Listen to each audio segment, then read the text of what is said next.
The night guard's secret Marcus had been working as a night security guard at the old office tower in downtown for only 3 months.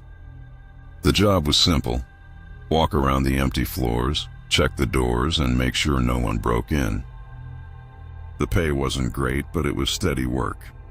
And he needed the money. The building was 15 floors tall, built in the 1980s. During the day it was full of life. Office workers rushing around, phones ringing, meetings happening. But at night, it became completely different. Silent, empty. Just Marcus and the echoing sound of his footsteps. For the first 2 months, everything was normal. Marcus would arrive at 10 p.m., check in with the day guard, and begin his rounds. He had a simple routine. Start from the ground floor, work his way up to the 15th floor, then come back down. Each round took about an hour. But in his 3rd month, things started to change. It began with the elevator. Sometimes when Marcus was on the 5th or 6th floor, he would hear the elevator moving. The familiar ding of doors opening and closing. But when he went to check, the elevator was always empty, sitting on the ground floor. At first, he thought maybe there was a mechanical problem. Old elevators do strange things sometimes. He mentioned it to the day guard, but the man just shrugged. "These old buildings make all sorts of noises," he said. Then Marcus started noticing the lights. Every night when he reached the 7th floor, one particular office light would be on. Room 704, during his first round, it was always dark. But by his 2nd round, around midnight, the light would be glowing softly through the frosted glass door. Marcus had keys to every room, but he never went inside. The day guard had warned him, "Just check the doors are locked. Don't go into the offices unless there's an emergency." But his curiosity grew stronger each night. Who was turning on that light and why? One Thursday night, Marcus decided to break the rule. When he reached the 7th floor and saw the light in room 704, he quietly took out his keys and unlocked the door. The office was completely empty. Just a few old desks, some filing cabinets, and a single fluorescent light humming above. But what caught his attention was the desk near the window. There were papers scattered on it, as if someone had been working there recently. Fresh coffee stains on the wood. A pen lying open, ink still wet. Marcus felt his heart beating faster. He quickly turned off the light, locked the door, and continued his rounds. The next night, he couldn't resist checking again. Same thing. The light was on during his 2nd round. But this time, when he unlocked the door, he heard something that made his blood freeze. The sound of typing. Slow, steady typing, like someone working late into the night. But the room was empty. No computer, no typewriter, just the sound of invisible fingers hitting invisible keys. Marcus stood there for a moment, listening. The typing continued, unhurried, as if whoever was doing it had all the time in the world. Then suddenly, it stopped. He turned off the light and left quickly. By the weekend, Marcus had convinced himself he was just tired. Working nights was difficult, and maybe his mind was playing tricks on him. But on Saturday night, something happened that he couldn't explain away.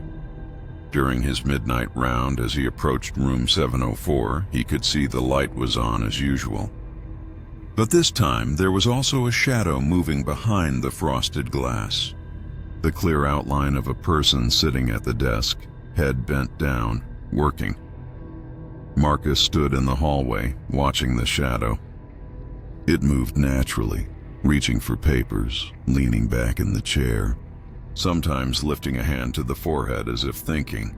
He knocked gently on the door. The shadow stopped moving immediately. Marcus waited, but nothing happened. The shadow remained completely still, frozen in position. After a few minutes, he unlocked the door and went inside, empty, as always. But this time, something was different. On the desk, there was a single piece of paper with writing on it. Fresh black ink, still slightly wet. The handwriting was neat, old-fashioned. The deadline was tomorrow. "I couldn't leave the work unfinished," Below that, a date, March 15, 1997. Marcus's hands were shaking as he read it. He quickly put the paper back and left the room. The next Monday, he asked the building manager about room 704. "Oh, that office," the manager said, looking uncomfortable. "We don't rent that one out anymore." "Haven't for years, why not?" The manager hesitated. "There was an incident back in 1997. A young financial analyst named David Chen. He was working on a major quarterly report. The deadline was tight, so he was staying late every night, working until 2 or 3 a.m. The manager paused, looking out the window. On March 14th, he collapsed at his desk from exhaustion and stress, heart failure. They found him the next morning, still holding his pen. The report was almost finished. Just needed a few more hours of work. Marcus felt a chill run down his spine. Since then, the manager continued, we've had complaints from other tenants on that floor. Strange noises at night, lights turning on by themselves, equipment malfunctioning, so we just keep it empty now. That night, Marcus's shift felt different. When he reached the 7th floor during his second round, room 704 was dark. No light, no shadow. For the first time in weeks, it looked truly empty. But as he was about to leave the floor, he heard something that made him stop. The faint sound of a printer running. Then silence. Marcus walked back to room 704 and gently tried the door. It was unlocked. Inside, the room was dark except for a small desk lamp. And there, neatly stacked in the center of the desk, was a thick financial report. The cover page read, Q1 Financial Analysis, March 1997, and below that, prepared by David Chen, Senior Analyst. At the bottom of the cover page, stamped in red ink, was a single word, complete. The next morning, Marcus left the report on the building manager's desk with a note.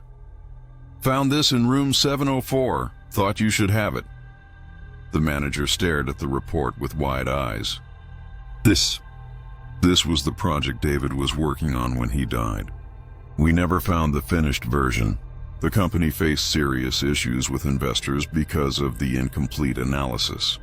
From that night onward, room 704 remained dark during Marcus's rounds. No lights, no shadows, no typing sounds. It seemed as if David had finally finished his work and could rest. But sometimes, late at night when Marcus passes by that floor, he still nods toward room 704 and whispers a quiet, "Thank you." Because he understands now. Some people are so dedicated to their responsibilities that not even death can make them abandon their commitments. And in a world where everyone is rushing to meet deadlines and finish their tasks, maybe we all need to remember that true dedication transcends everything, even our own mortality. The building still operates today. Room 704 remains empty, but other companies rent the surrounding offices. Workers report that somehow their projects run smoother. Their late nights feel less lonely. Their deadlines more manageable. As if someone who truly understood the weight of responsibility is still watching over them.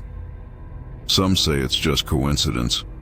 Others believe that dedication like David's leaves an imprint on a place, a quiet guardian spirit ensuring that important work gets done.